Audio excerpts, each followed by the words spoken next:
Hello, ladies and gentlemen, and welcome back to Mr. Ian Teaches English. Today we are diving into can and could and all the definitions that they have.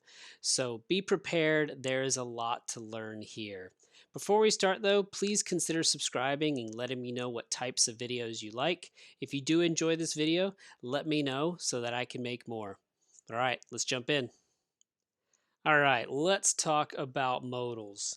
Now, this is the first example of individual modals that we are talking about. This is not the first in the series. The first is the introduction. In the introduction, I gave you the rules, how you form these modal verbs, the importance of them. If you haven't watched that video, stop here. Go watch that video first, and then come back and look at these specific modals. Now, if you did watch that first video, this should be familiar, and I will keep this as the rules for all of them because I need to remind you that these modals are verbs, they don't have tenses, and they have multiple meanings. So let's jump into our first one. The modal is can or be able to. These are exactly the same. If you use can, you can also use be able to. Just don't forget to change be into whatever verb tense you need it to. All right. The first example, the first definition is present ability. This is something that you have the physical or legal ability to do. For example, a strong man can lift heavy things, and you probably use this all the time already. Number 2 and number 3 work together. One is a request for permission or help.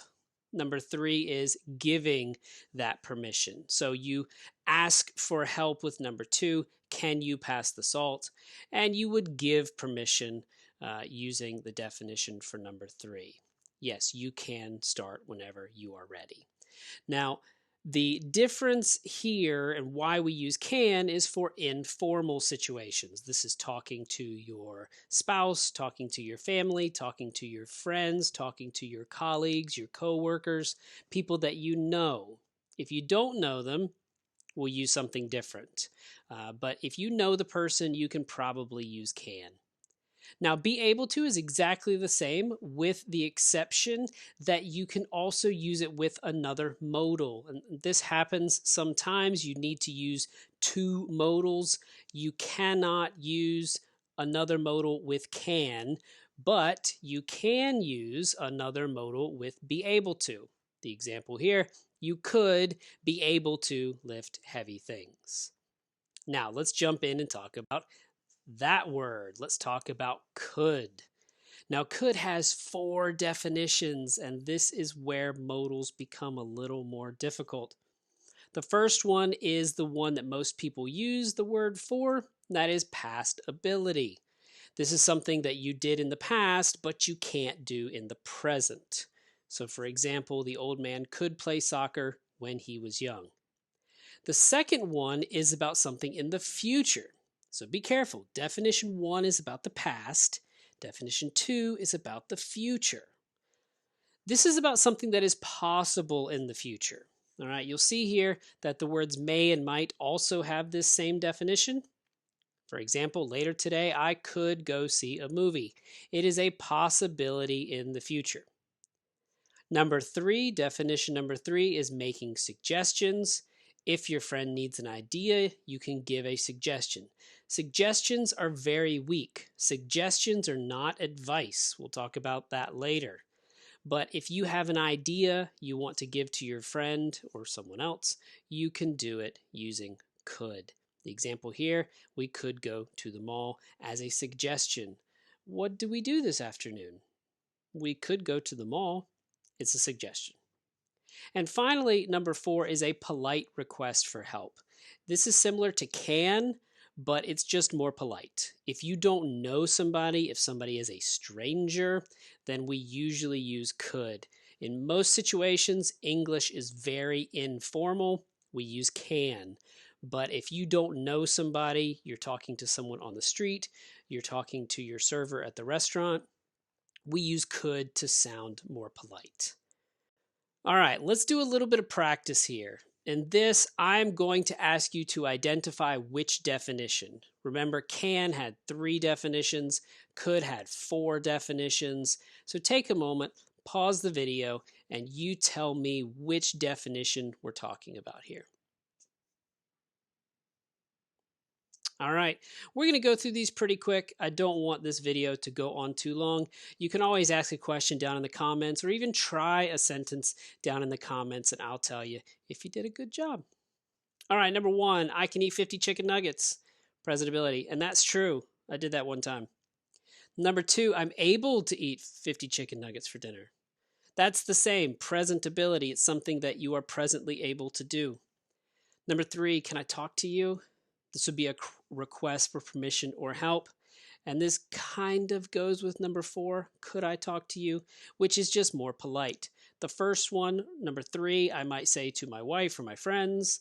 Number 4, I might say to somebody I don't know, somebody at a restaurant or at a museum or the post office. Number 5, you can take my car if you want. That's giving informal permission. Number 6, after lunch, we could go to the movies. Future possibility. Number 7, you forgot her birthday? You could send her a card. That's a suggestion. Number 8, could you hold this for me? This is a polite request for permission or help. Number 9, my father could lift a car when he was in college. Past ability. He can't do it now. He did it in college. He can't do it today. Number 10 and number 11. Are you able to take my shift? This is a request for permission or help, but using be able to, because they're exactly the same. And number 11, your internet isn't working. You could try using your phone. Again, that is a suggestion. Suggestions are not advice. We'll talk about that later, but just remember that. Suggestions are not advice. Number 12, could we go to the library tomorrow? This is future possibility. It's also a polite request as well, so it's kind of both, and that's okay. English is not a science, it's an art, so things can change depending on how you feel. Number 13, I can't help you. Presentability, just in the negative. Number 14, I couldn't speak English well until I met Mr. Ian. This is past ability, and maybe that's true for you. Number 15, you can take a sip if you want. This is giving informal permission. And finally, number 16, I can deliver it. This is present ability. Again, if you have questions about that, put it down in the comments. Try a sentence in the comments, and I can tell you if you did a good job. If you're in my class, this is what we do. We practice, we create tons of sentences using these in different ways, and that's how you practice. That's how you get better. Now, why is this important? You will see this at the end of every one of my modal videos because I need to remind you that this is extremely important. Knowing these modal definitions will help you understand what other people are saying, these nuances, these small changes in meaning. Also, using the wrong one can cause confusion.